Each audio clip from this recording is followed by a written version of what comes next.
And I like to hear life going on around me. I like to, you'll see mothers and daughters or families or children or job interviews or, that all life passes through a coffee shop.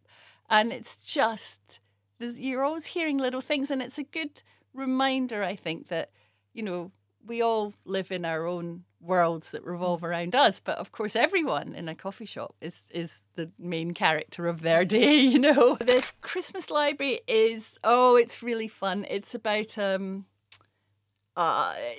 you go, Scotland has lots of castles. And when I say lots, I mean thousands. We have literally thousands.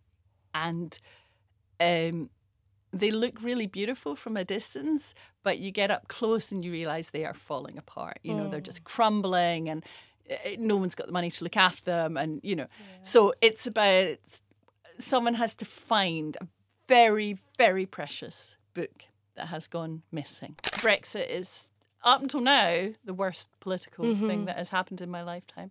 And that is, I don't even think that is an opinion. I don't think there is a single person that would turn around and go, yeah, it's worked brilliantly.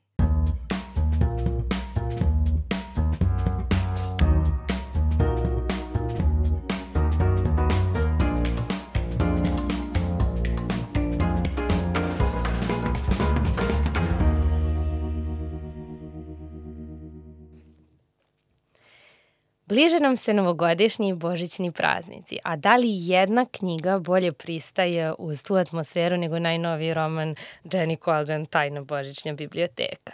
Mislim da ne. A da biste se uverili u to, trku knjižare kako biste pronašli ovu toplu priču koja samo što je stigla iz štamparije i koja će vam ugrejati dušu. A koja je to tajna Božićne biblioteke i gde se krije magija Božića, otkrila mi upravo Dženi Kolgan, s kojom sam imala prilike da razgovaram na ovogodišnjem sajmu knjiga. Dženi je bila naš gost i pričali smo i o važnosti zajednice, rodnoj Škotskoj, društvu, kulturi, plesu, kiltovima i ukusu čuvenog pića Brew. Dok uživate u ovom razgovoru sa Dženi Kolgan, prisjetite se onih malih stvari koje život znače. Dobrodošli u podkast Bukmarker. Čitajte, gledajte i ne zaboravite. Welcome, Dženi. Thank you for being here. You have been in Belgrade and the book fair for a few days now. What are your impressions? Well, I have been very lucky with the weather. Yes, it's been very beautiful. So it's been a real thrill. It's been so interesting to come to somewhere new. And, the book fair is in the Belgrade Fair. It's the most amazing building. Really, it was a privilege just to be in there and to see it. So that was very exciting. And I've been touring around and having a little look and eating all sorts of delicious things. So, yes, it's been wonderful. Really? What? What is the... I don't know, do I? Some kind of cheese pastry was very good. And then I had something like a donut with cream in it called, I think, a puff or something. Oh, goodness. Anyway, basically, if I lived here, I would be, 200 kilograms. And that is how it would be. That's my problem. You have also had the chance to meet your readers. Did you enjoy and did anything surprise you maybe? I always enjoy meeting readers. It's really the nicest part of my job, really, is when you get a chance to say hello. I was really touched that some people had travelled a long way to come and say hello, because I have seen the traffic in Belgrade and I think that is a very brave thing to do. So that was kind of very touching that people would come into town, especially realising how difficult it is. And thank you to be here with us in a fair. You have said you were quite the bookworm growing up, and it's interesting that you wrote your first book at your 9 years old. Can you tell us how do you remember those early reading days? Yeah, I mean, all writers are just readers, really. Just one step to the left. It's the closest you can get to just reading all day. But it's quite nice, if you want to be a gymnast, then you have to jump about all day. And if you want to be a violinist, you have to work really hard. But if you want to be a writer, you just need to read and read and read and read and read. So you kind of trained for the job without even noticing. You know, you trained for the job through purely enjoying books. And I enjoyed all books. I didn't really have a preference. I didn't even realise that books were written, really. I kind of thought they just appeared from the government, you know, I don't know. And I just went to the library, and my mother took me to the library, and I just grew up as a library rat, really. So that was really where I came from. And yeah. Do you remember your first book that you made you cry, or some book that that you still return in your life now, maybe? Yeah, there's a few. I found, like a lot of people during lockdown, I found it quite difficult to read because the world was so frightening and you didn't know what was happening. And I had to kind of find my way back in. And one of the things I did was to look at books that I had loved as a child, which is if you've kind of lost the habit and you want to read a little more, it's a really good way of getting back into it. So I went back and I read Anne of Green Gables, which is a big book in English for children, which I just loved, and Little Women, you know, that kind of thing. Just books that were easy to read, that I knew back to front. And then, of course, I've got 3 children and, you know, reading with them. So those kinds of books I'm very, very fond of. So in a lot of ways, I'm quite an old-fashioned writer because the books that I love are very old-fashioned. And I read somewhere that you still love writing in the shops and coffees. And you said once that 1,000 words and a sandwich, that's my recipe for a happy life. Is that true? Yeah, I find it's really useful to work in coffee shops. I started doing it because when my children were small, I couldn't be in the house. Otherwise, they would kind of smell me and, you know, it's too hard. And so then I would work out, and then I had to pay someone to look after them. So every hour that it took me to finish work was an extra hour I had to pay. So it made me very efficient. Now I'm a very quick writer. And I like to hear life going on around me. I like to, you know, you'll see mothers and daughters or families or children or job interviews. Or, you know, all life passes through a coffee shop. And it's just, you're always hearing little things. And it's a good reminder, I think, that, you know, we all live in our own worlds that revolve around us. But of course, everyone in a coffee shop is the main character of their day, you know. And, you know, you hear things, you hear arguments and so on. So I'm not really listening, but I like the hum of life going on around me. Except for people that play their phones out loud. Oh God, they got us. Oh my God. Yeah, or they give iPads to children and let them play it out loud. Right. Yes. Stop doing that, everyone. Yes. That's my message for Serbia. Thank you so much. I think we needed that. I've won every election. The story is about how your novels came to it to be always a fascinating. Was it the Christmas bookshop that you have to finish by Christmas, and it was a lockdown and everything is locked, and I think that you said that it was a problem with boat, and know that I heard that story and it's really interesting. I wasn't. What I tend to do is I like to write about Christmas, but I tend to do it every 2 years so that I don't, you know, ruin everybody's Christmas. And so I wasn't due to write a book this year. It might have been the second year of lockdown, I don't know. But I was in Edinburgh, in the city, and Edinburgh is very touristic, you know. It's okay, Belgrade a little bit, but more like Prague, like just all the time, so many people. And for once, it was completely empty. And I had no cars in the street, nothing, completely quiet. And it was snowing.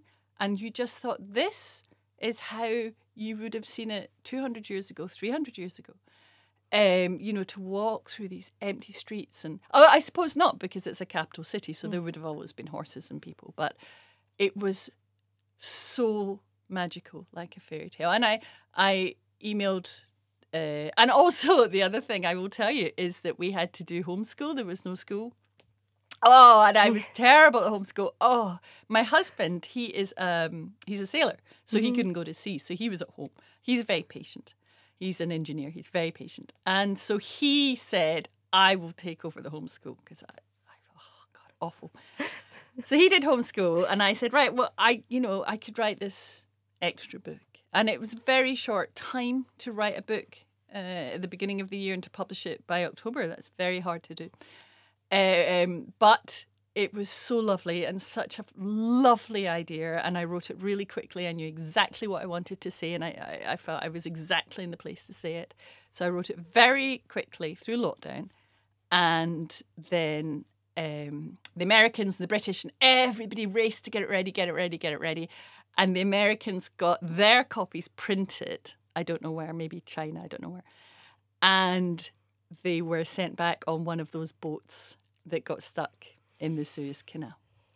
Yes. That's when that happened. And the problem is with Christmas, with the summer book, it doesn't matter. It can come out when it comes out. But with Christmas books, nobody buys a Christmas book in Western Europe after the 26th of December, I guess. Here after, the 7th of January, it's done.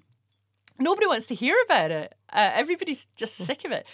So there was a real kind of tension about, they're still on the boat. They weren't on the stuck boat. They were about 4 boats back. And finally, 2 weeks late, I think, they finally made it into New York and they got them straight in the shops. And that was my first ever New York Times bestseller. So wow. Such a story. We had pent-up demand. Wow. And it's interesting that you live abroad for a while, London, Netherlands, but eventually you returned to Scotland. What did these years abroad give you, and what brought you back home? Well, I mean, my mother was very ill, so we came home. And but actually... And we were at that point, we were in France where we had a really good life. And I wasn't sure that I wanted to come back, but it's family. But actually coming back was a wonderful decision. It was really good for the children who just didn't have to be in 2 languages all the time. And it gave them a real sense of home and a kind of real connection. And of course, to be close to my family, if not my husband's family, because he's from New Zealand. So it's just too complicated. The other thing is if you've ever lived away from home in a different country, it doesn't matter where, you have much more in common with people who have not done that, who've always lived in one country. You always feel like you're missing something. You don't know what it is. Whether you're here or there, you always feel that you're not quite fitting in. And it is a thing.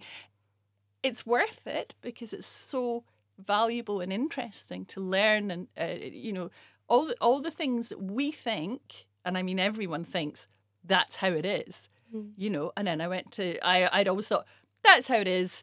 Little boys and little girls don't always play together. Well, in the Netherlands they do, that's how it is. Children don't really like the vegetables. Well, in France they do, So everything, all the suppositions that you make about the world are just based on what you're surrounded with. And of course, we know this on one level. But everybody thinks, other people are biased, but not me. And of course, you realise that's not the case, that you're intensely biased and you're always looking through a prism. So it was a wonderful treat to get to experience good things in other places. But it's also been a really strong emotional connection to come home. And then you look at your own country in a different way. And often when I'm writing about Scotland, I'm looking at it through the eyes of somebody that was away and came home again and saw lots of good things that I had missed the first time. And we mentioned Christmas, and your book, your next book, is The Secret of Christmas bookshop. What is about Christmas that it's magic and that continues to inspire you? Well, I think Christmas is magical. I do. I love Christmas, and my own parents went a long way to make Christmas a very special holiday for us when I was a child, even though they did not have a lot of money. And we have tried the same And in fact, this year, oh my goodness, my father is away and people are away. I was like, oh, maybe we should go abroad for Christmas. And the children were like, no, we must do it exactly how we all, they're all 20. Beautiful. It's ridiculous. Christmas is done like this. So there's that, which is I love Christmas. And it's a huge, in Northern Europe, it's such a big deal for us, and all the way across Scandinavia. We start pretty much after Halloween and we just carry on. So there's partly that, but then partly because Christmas itself is a fantastically fertile ground for drama, because it has families coming together. It has a lot of people get engaged at Christmas. They have proposals at Christmas. There's a lot of stress on getting it right. And of course, we have a ticking time bomb. It's like a bomb in a Mission Impossible film. We've got to get it right by Christmas morning or Christmas Eve, depending on when you celebrate. And so you have this plot motor for drama, which is tension, which is time, which is are things going to work out in time? And that in itself is a good way to start a plot. You're going to have trouble. You're going to have family. There's going to be... It's expensive. You've got to travel. Travel's difficult because everybody... so you have so many things that you can build a story out of. And that is kind of what makes it fun. And can you tell us more about that book? Because we will soon read it. The Christmas Library is... it's really fun. It's about... when you go... Scotland has lots of castles. And when I say lots, I mean thousands. We have literally thousands. And... they look really beautiful from a distance, but you get up close and you realise they are falling apart. They're just crumbling and no one's got the money to look after them. And, so it's about someone has to find a very, very precious book that has gone missing in a great big old crumbling castle that is full of books that was kind of run by this hoarder, if you know that word, this man that just kept too much stuff. And she has to do that and find it. Otherwise, they cannot save. They cannot pay the taxes and they cannot save the house. So that's what it's about. But it's kind of funny and romantic and, freezing all the time like Scotland is. And, I had so much fun writing. Wow, it sounds really, really interesting. In your books, we feel the scent of book. We smell the books, the taste of iron brew, the cold and the storm, but also the gentle Scottish sun. Are you reminding us with your books that it's the little things that make life beautiful? The ones that we often forget in the rush of everyday life. Yeah, I really do think this, and I kind of say it a lot, but, I am optimistic, but I also think that you can work your optimism muscles, really, because if we just listen to the news, everything is terrible and the worst it's ever been, but actually, day to day, you can get a good cup of coffee, there's a lot of good television, Yes. there's so, small things there's small things, there's tiny things like that, but there's big things like, now look round the studio, okay, there's you and I, and then we have the, sound recorders and the cameraman, we're all women. Yes. Now, I'm sorry, when my mother was that age, that would not have happened, that would not have been allowed to happen. You wouldn't have got the keys. And, so these smaller things that, which is great that younger women can take for granted. But my generation couldn't take it for granted. I grew up, I'm much older than you, and women just didn't have these jobs. So, there are always reasons to be cheerful. There are many reasons to be sad, but don't forget. I am terrible though. I drive the children crazy. Like if I forget something, or when you get lost, I have a step tracker, and I was like, good for your steps. Oh, you got okay. Oh, you have to walk an extra you missed your bus. That's great. Your step, always trying to take it that way. And the connection between women in your books is very strong, and the support and strength they give one another. Have you been fortunate to experience the kind of support in your own life? Yeah, I come from a family of boys, really. I have sons and brothers and uncles, and it's all boys.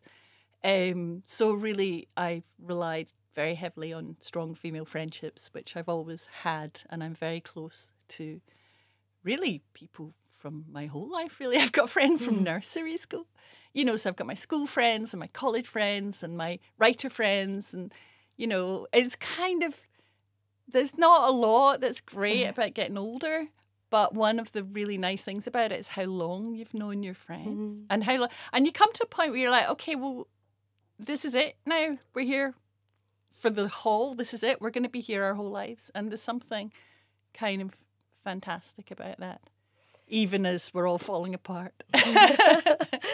And is it important for you to write about women?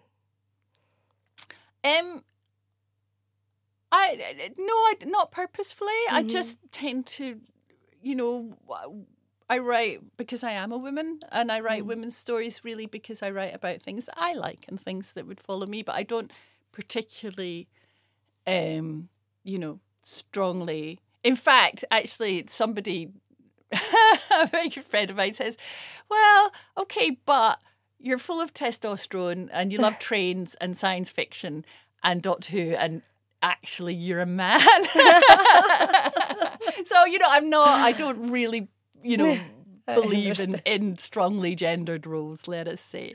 The reason I write women is just simply because I know, you know, what it's like to be one. And community plays a key role in your books. In your latest novel, the bond is wonderfully symbolized through knitting and a community of women who knit. And also they hold everything together. And knitting seems to mean something more to you personally. Isn't it? Well, yeah. My mother was a knitting teacher, and my grandmother was a huge knitter. So there was just wool everywhere all the time. My grandmother was she was a very good knitter, but she had no taste, so everything was horrible. So it'd be perfect, like a perfect cardigan, but it would be purple and have black sleeves. You know, just hideous. And then my mother would knit whilst she watched TV.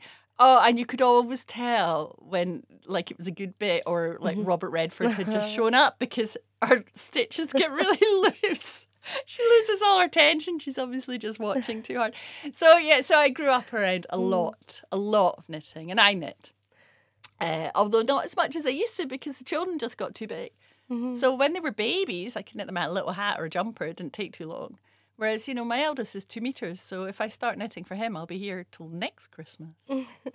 And is knitting something in your book that it's a metaphor for that community? No, it isn't. I know what you mean, but it's not a metaphor. It's genuinely people that sit together and knit. But I don't think it doesn't need to be knitting. Anything you do with other people, you sing in a choir, or you go to a pottery class, or you're in a book group, anything you do communally, these days more than ever, I think is really necessary and very good for you. So.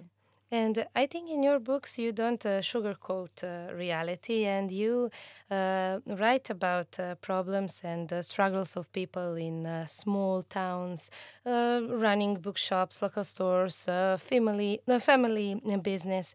And could you tell us more about challenges many Scots faced today? Well, I write about small communities because we have like you guys here in Serbia, we have a shrinking population where we're getting smaller. And that's very difficult for small communities, because if you don't have enough children and you lose your school, then you won't get any families moving in because their children can't go to school. And then once there's no families, then the villages start to die.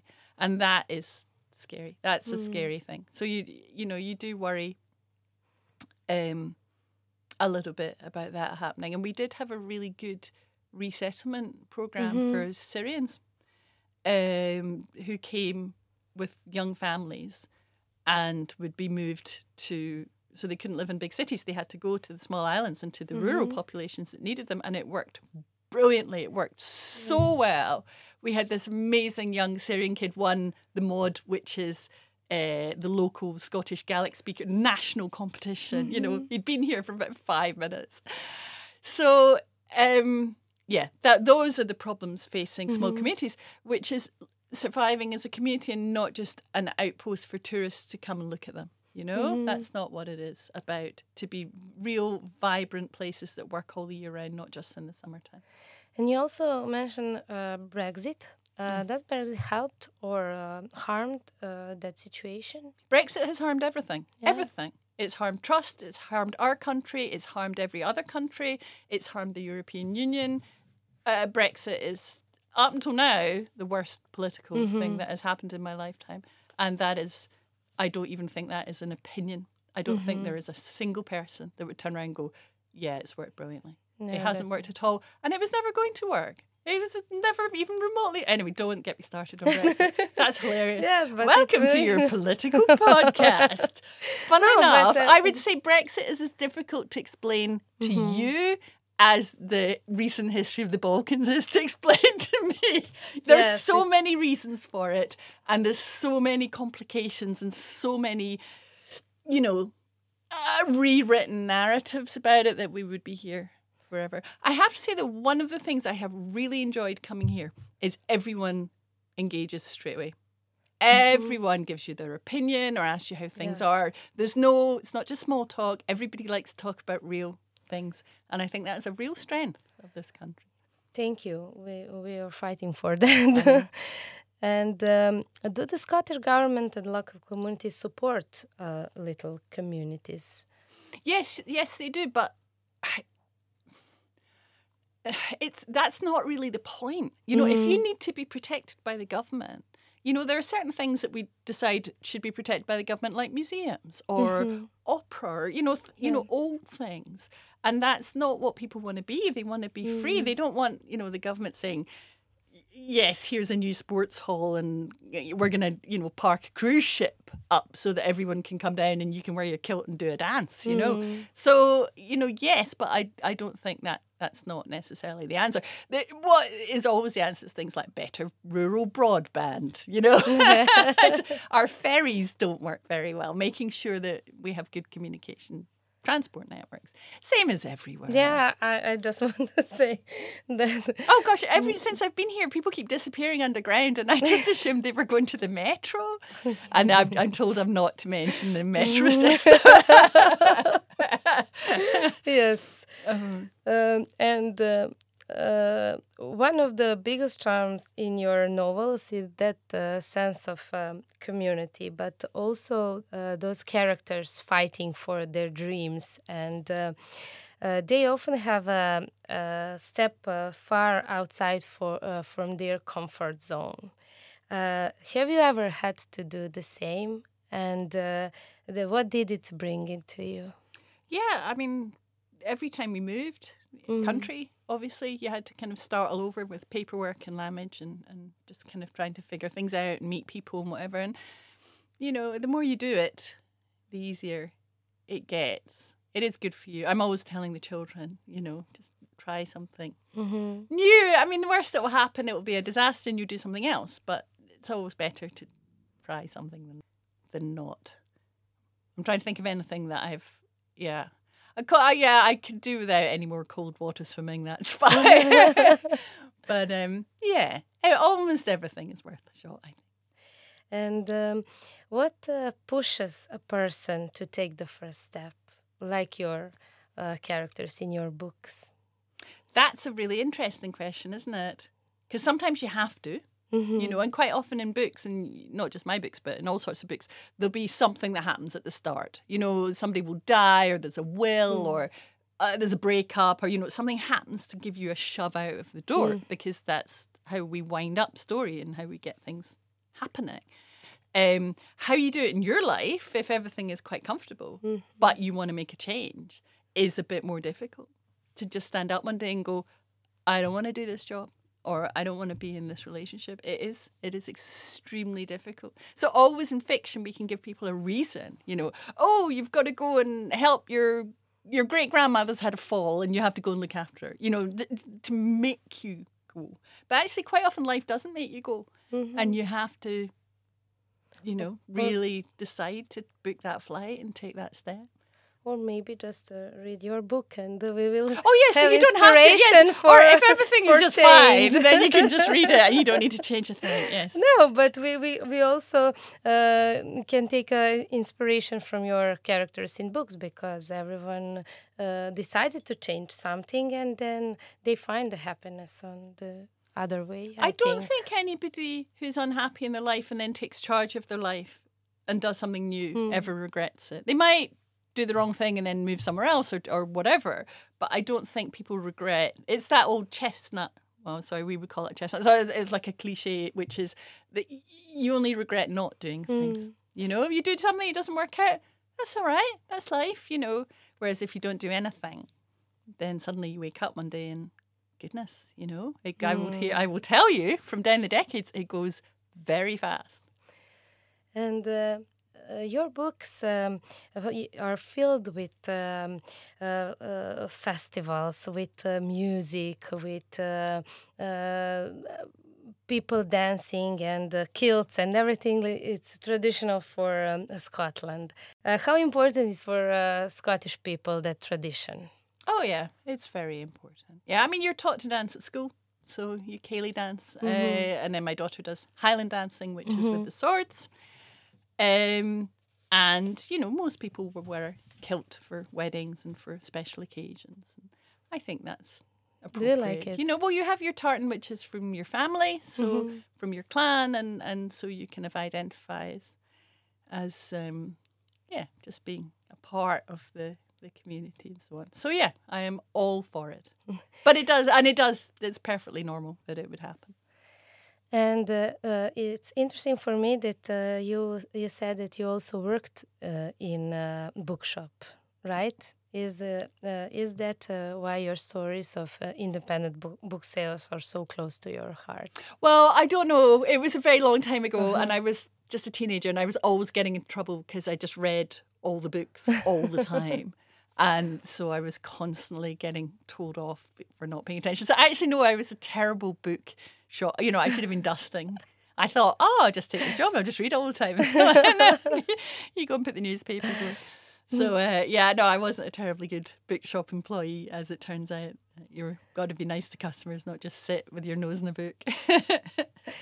And how do you see that now with artificial intelligence and everything? Does concern you? Well, you know, I just can't think about it, because here's the situation. Where are we? We're at the end of 2025, right? You don't know what AI... I'm not calling it AI. It's not intelligent. It's a large language model. You don't know what an LLM is going to do to your life. I don't know what it's going to do to mine. I don't know if it's going to destroy it, or if we're all going to coexist, or if it's some big bubble. I don't know. And anybody, I'm looking, because I read a lot about it, I'm looking for anybody that says they know what's going to happen has no idea. Absolutely no idea. I will say it is interesting that the people who develop these big social media companies and whatever, they tend not to be readers. They tend to be computer people and techno people and whatever, very, very clever people. They tend not to be readers. So I am not sure when they say, oh, you never need to write a book again, they quite understand the connection between writers and readers and authenticity in that, or in film, or in creative arts, because they are fantastically clever nerds. So we will see. Can a large language model write something that feels like it came from a human? Yes. Yes, it can. And anyone that says it can't has not really been looking at it. Do people want that? I don't know. Let's see, shall we? I think, I certainly wouldn't use it. What would I use it for, you know? You can tell it to write like me, and it does like the shittiest job. Oh my God. I mean, it kind of does a little bit. Anyway, so, yes, it's not going in mine any more than I would put artificial additives in a cake that I was baking at home. And that is really all I can say about that. I mean, it may be we sit here this time next year and we're just robots. Had brains downloaded into them, and I can speak Serbian because I pressed that got that add-on. But for now, nobody knows which way it's going. I think there's so much slop because instantly people have started to publish online all sorts of rubbish that actually readers will become they'll want to know that it's from a good publishing house, or they'll want to look for a name that they can trust, won't be slop. So if anything, it actually might work quite well for us. But I don't know. And neither does any human being on this entire planet, and neither does AI, because it's not actually intelligence, it's just predicting the next word. I think that readers likes your humor in your books, and it's interesting that I heard that you once tried to be a stand-up comedian. Is that true? And well, yeah, I did. How did that come? It was a disaster. I did it as an evening class. I got dumped, and I was so unhappy. And I went and joined an evening class, and they had one in stand-up comedy. And I thought, oh, and yeah, no, I was terrible. Really, really, really terrible. I did it about a dozen times. Oh, because standing on stage, if you ever watch comedy, right? If you've ever been to live comedy, you can tell from the second somebody walks out on stage if they're funny, or if they're nervous, or if they're confident. You can tell.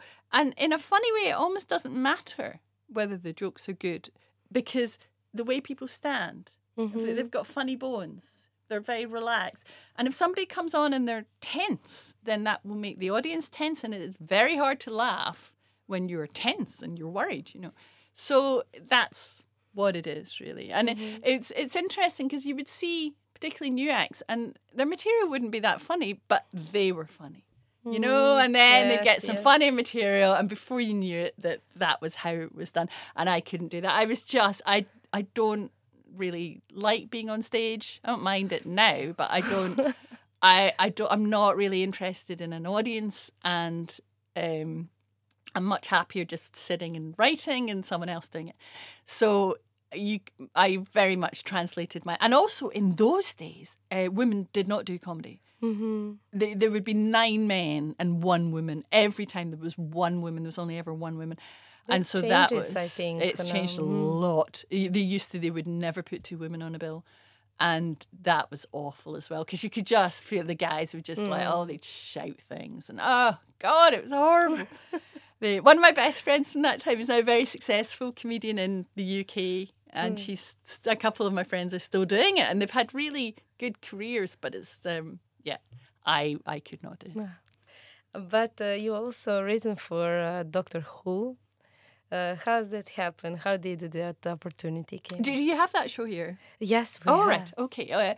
Well, I just really love that show. Like, I really, really love that show. And it has a lot of Scottish connections. We've had a lot of Scottish doctors. And so I really just begged them, and I said, and they were not sure. This is quite a long time ago. Okay, so this is just coming to the end of David Tennant doing it for the first time. So it's a long time ago, and they were like, "Oh, well, you write kind of romantic books, and this is the Doctor. He's not romantic." And I was like, "I know that. I'm a proper fan, childhood fan." And then, of course, so they let me, and then, of course, they immediately started making him romantic all over the place. So all he does for the next 3 generations is get naked and kiss people. So, that was nothing to do with me. So they let me go off and do a bit. And then I wrote, the first time David came back was for audio, like we're doing. And I wrote that, and that was a big thrill.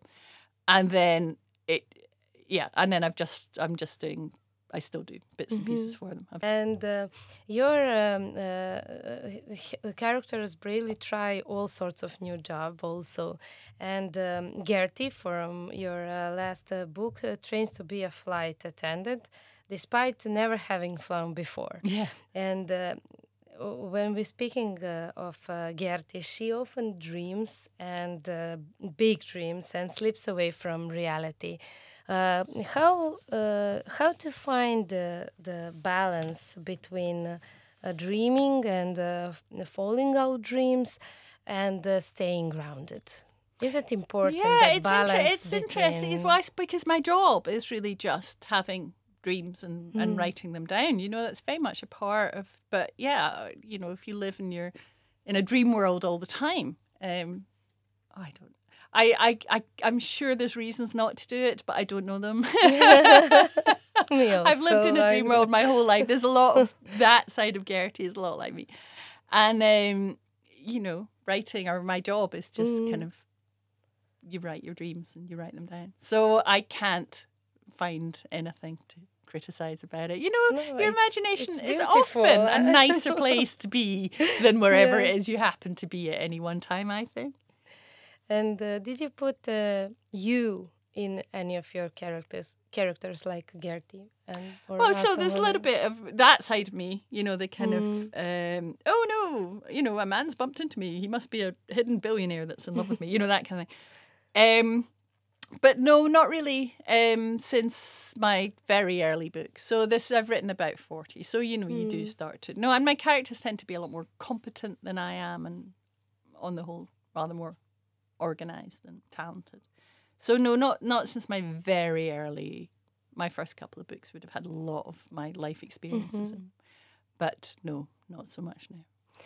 And for me, it was interesting the moment that Gertie first flight and realizing we are just one tiny dot in the whole world. Yeah. How important are